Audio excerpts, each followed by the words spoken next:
The Split 2 finals here in Adelaide in the newly furbished CG Studios. Pretty exciting to be in these studios. You know, last year we were just in a hall in the technology park at City, but now we have a dedicated studio. It's really awesome the amount of work Cybergamer have done, not only for Smite Esports, but for esports in general in Australia. It's great to see them get the facilities they deserve.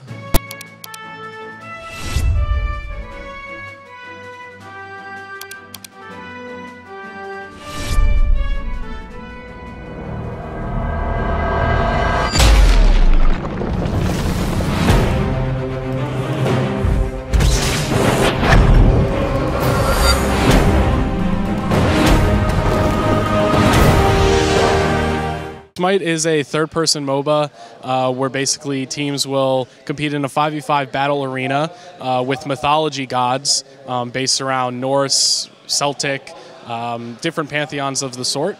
And we've been running esports tournaments since 2012 for that game. Well, here we are, guys. Game number 1 of our finals of the Split 2 Hi-Rez Oceania LAN. Direwolves taking on Legacy Esports here. The number 1 seed coming into this LAN, the Direwolves versus their old rivals, Legacy. I started playing Smite back in 2015, back before Australia had any servers, back on North American servers. I've probably been playing Smite for about 3 years. Originally, I refused to play it. My brother played a lot, and I was like, nah, it's a stupid game. I'm not going to play it. And I played a little bit, and then we ended up duo queuing a lot and just forming a team.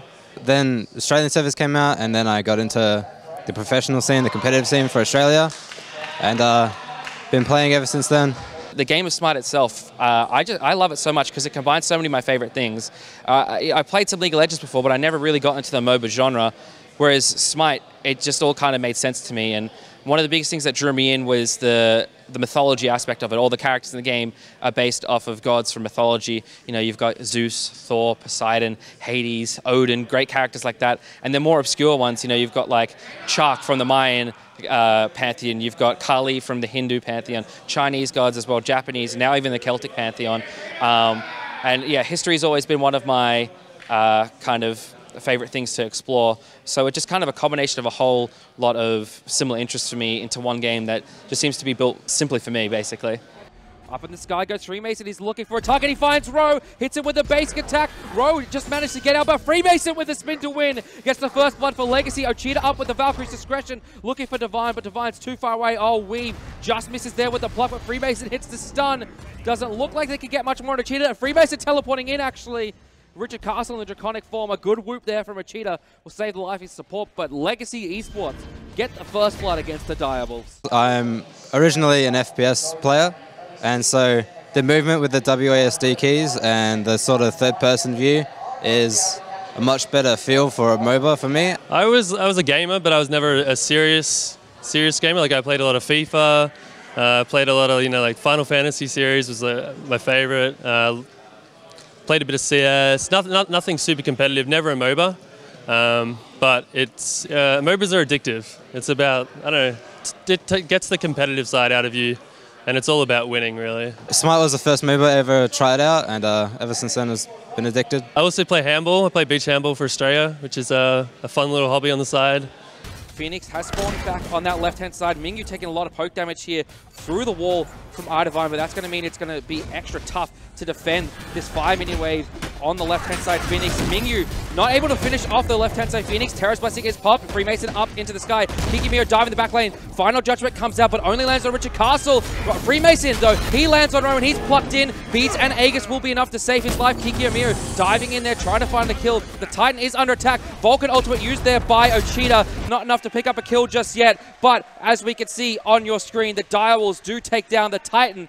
They are not going to get 3-0'd in this one, Lynx. Yeah, Smite's been kind of the first game that I've ever really been a part of the community with.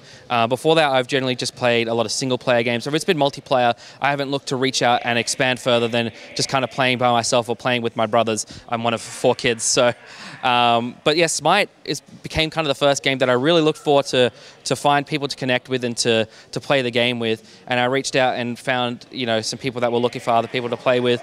And that's been kind of a totally new experience for me with video games. Kiki taking so much damage here. Vulcan ultimate comes through, but not enough damage from Ochita there. Aegis is working wonders there for Legacy. Chuckles will pick up Mingyu. Kiki very low under his Titan. The left-hand side Phoenix is the target now for Legacy. Frenzy being popped. Richard Castle, so much damage here onto him from the side of Legacy. Final Judgment being channeled. Only hits Kiki Omeo here. Middle Phoenix is being taken down. With all three Phoenixes down, Fire Giant buff still on them for another minute and a half. Legacy, they can look to be the ones to siege and end this game, as El Chuckles trying to put a little bit of damage onto Kiki Omeo as Direwolves are forced further and further back into their own Titan pit. Legacy now, this is the final push here, and they win! Legacy take down the Direwolves 3-1. Incredible upset here from the boys in green. What a huge series from them. Incredible performances all around for Legacy.